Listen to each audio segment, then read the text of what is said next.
Have you ever experienced a situation where your PC underperforms or does not perform as you wish to? Games open slow, programs open slow. When you try to do something, you get frustrated because it's very slow. You think that you have to buy more RAM and install it, or change the processor and graphics card. Well, here is a free and effective solution for you. So let's get started.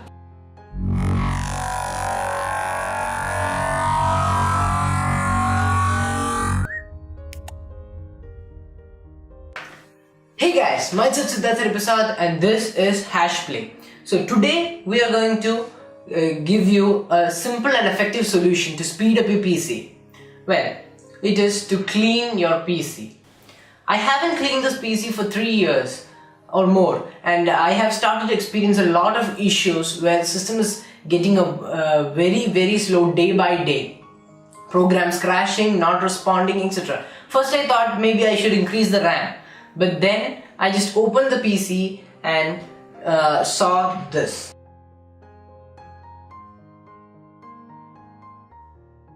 So today we are going to clean this up and install a new hard disk internally using this SATA cable, and I'll do a step-by-step walkthrough of how to remove the parts that are necessary for removing and how to clean it.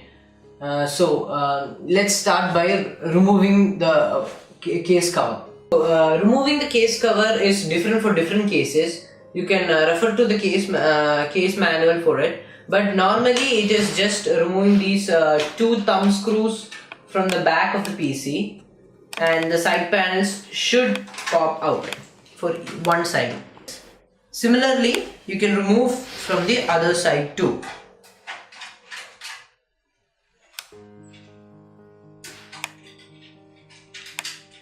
So it's fairly easy. You don't need any screwdrivers, though it's a screw head here. You don't need any screwdrivers for this part of the removal. So by doing this, we get access to the insides of the case. So I recommend getting some plastic covers like this, or a neat way to organize your screws, because if you lose a screw, it is pretty hard to get another one in your local hardware store or computer store.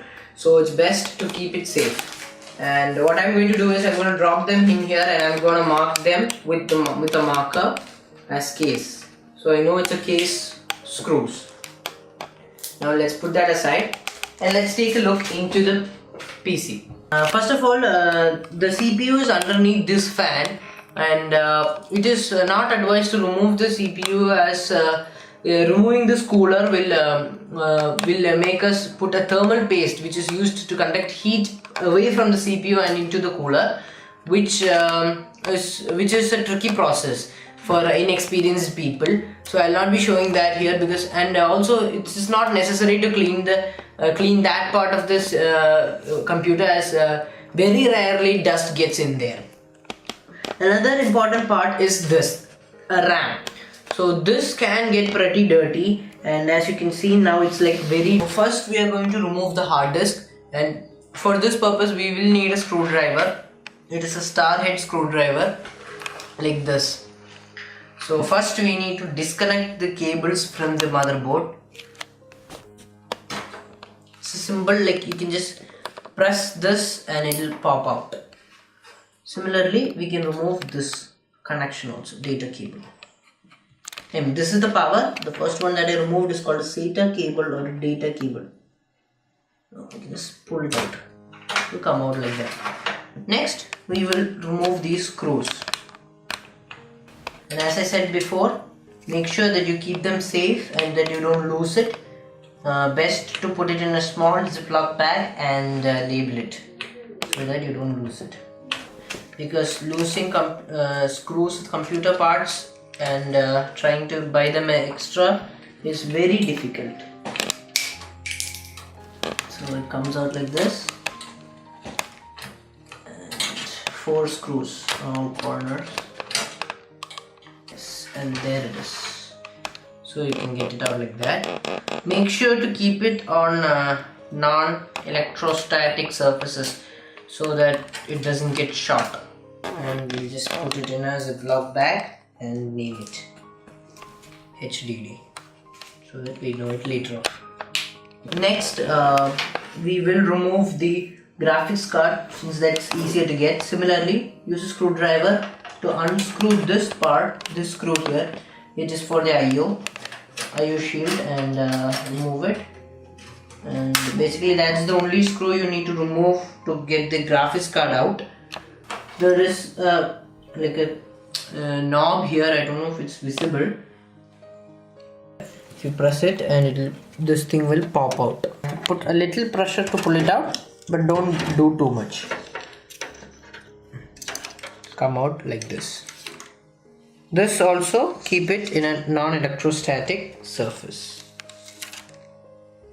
Now next up we'll remove the RAM. It is similar to the graphics card. You press this knob here, but for this one there's one extra here. Push it down and it will get loose and you can remove it easily like this. So you can see how dirty the RAM is, so we'll have to blow and clean it. First we'll clean the graphics card, and to remove the bigger particles we'll use a brush, a thick paint brush.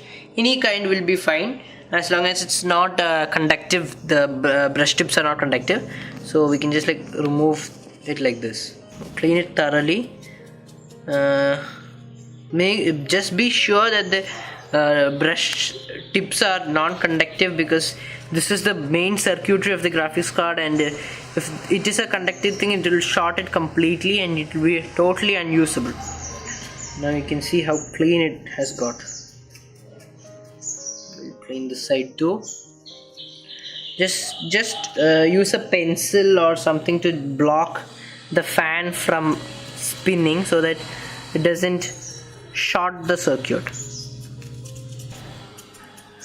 Never blow with your mouth onto the electronic components, because the air from your mouth will contain moisture and this will cause condensation and shorting in the circuits. So never ever do that. We are going to use a vacuum cleaner in a blower mode, not vacuum mode. That too you have to be careful, not on vacuum mode, because if it's on vacuum mode it will cause the dust to stick on the end of the vacuum and cause electrostatic charges, which will short your components.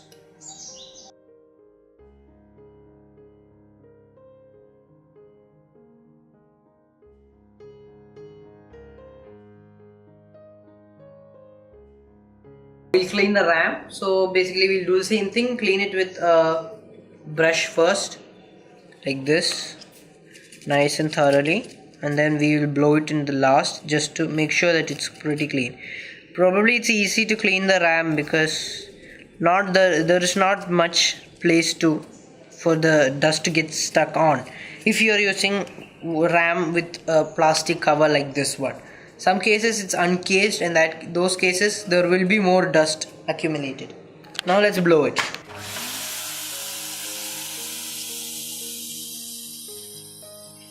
Hard disk. So again we'll use the brush to dust off the bigger particles of dust like so, and then we'll use a blower to completely remove the dust.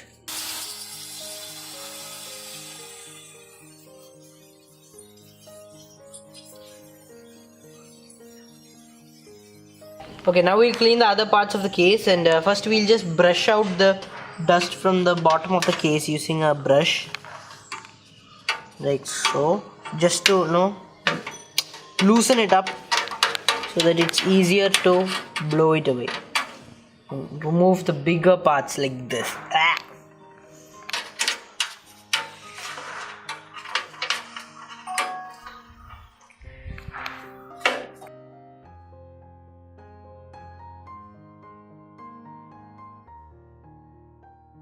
Now we'll clean the fan. So again, in the case of fan, put a pencil or something to just hold it out there so that it doesn't short circuit the whole system. Fans are usually the most dirtiest. Just hold it there and clean it. It is okay even if you can remove it and clean it.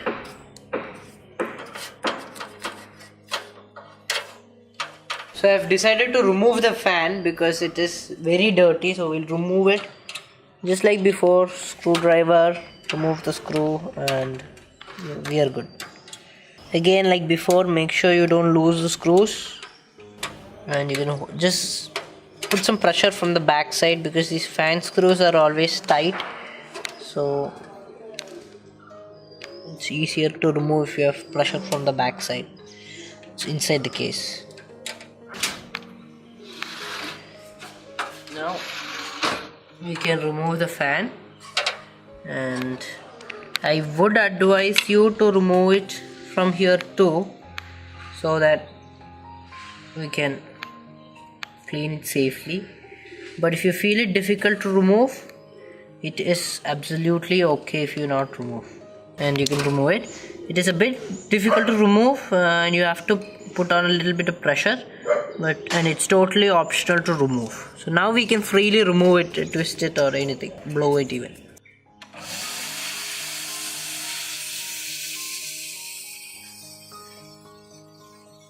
Next we'll clean the CPU fan. So this is, we have to be very particular and put a pencil here, because if this fan rotates, it will short the CPU for sure.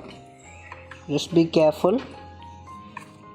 You know it is a bit difficult to clean, but this is the most important part that has to be cleaned, so we have to clean it. Just be careful. It's easy, it's not that tough. Just a few things to be careful of. Next we'll clean the power supply unit, so make sure you put something like a pencil or something that is not conductive to block the fan from spinning, and then you can blow it.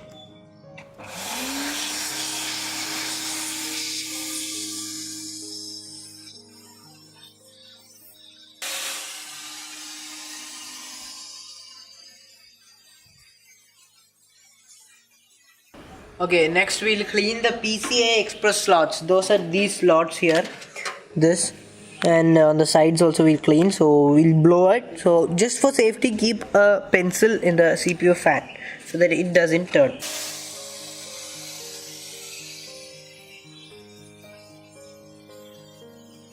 Side of the case.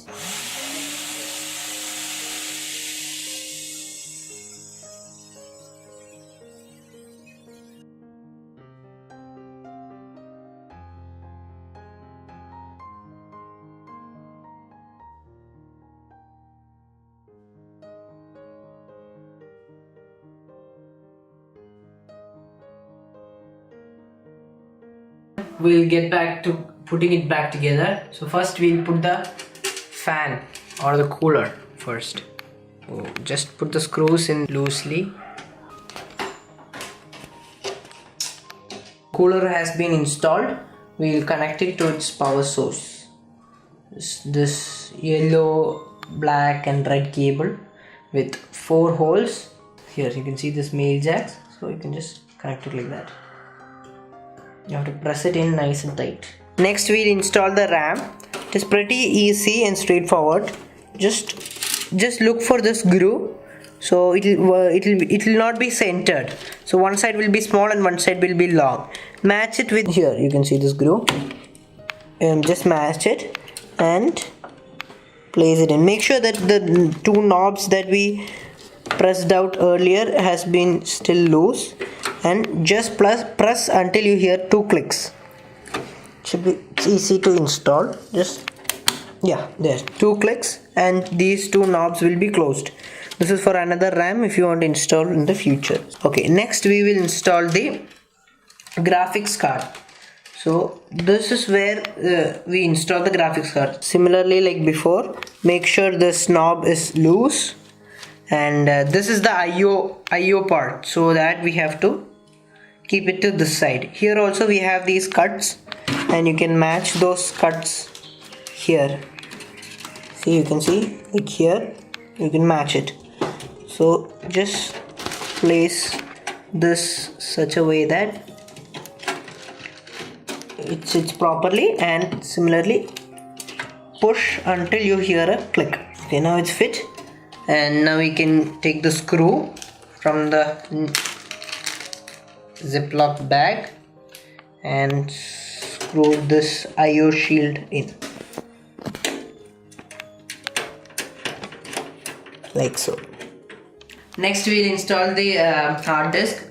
So we just have to match these 4 screw holes with these mounts, so like so, and put the screws in, and the hard disk is in. So now we have to connect the SATA cable. This is called a SATA cable, and this is what that transfers data.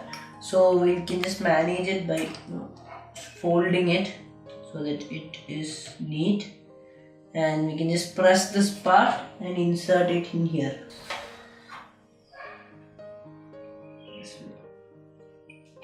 This way, and it should also click. You can just fold this part and keep it there. Next we have to give it power. For that we will use this cable here.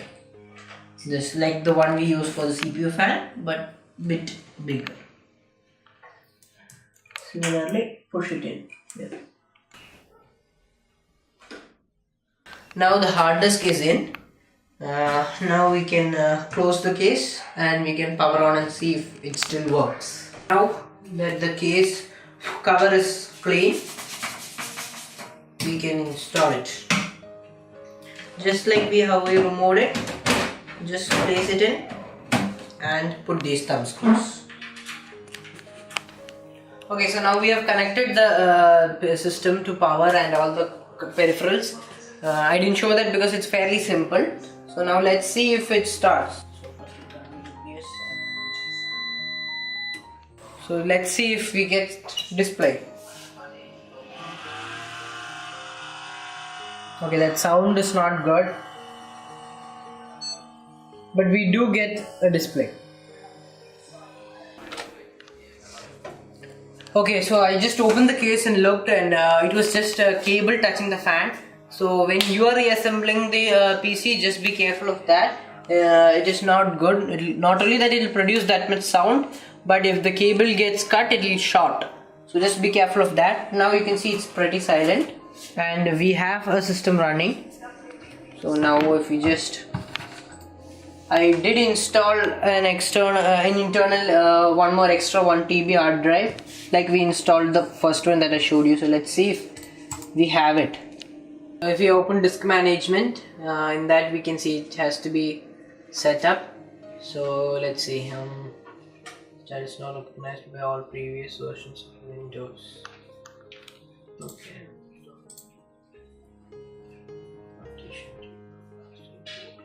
So we put it as GPT GUID partition table for the time being, and okay, it has been mounted, and you can see there unallocated space 931.50 GB. So let's just create a new simple volume. Next, give it all. Next, assign the letter to KF, no problem. Next, new volume, so that we give it like something like secondary drive, and next, finish, and it's formatting, and there you have it. We have 931 GB space. Obviously, because it's a 1 TB hard disk, it will have only 931 GB left, and there we have it. So if we copy something in there, we can see it. There you go. Okay, so we have successfully cleaned the PC. We have installed a new internal hard drive, and I hope this video is helpful for you. If you disliked the video, you know where the button is, but if you liked it, do give it a thumbs up, and if you loved it, do subscribe and turn on bell icon for getting notifications so that you don't miss this great content. You can check other videos here and in the description and here. Until next time, peace.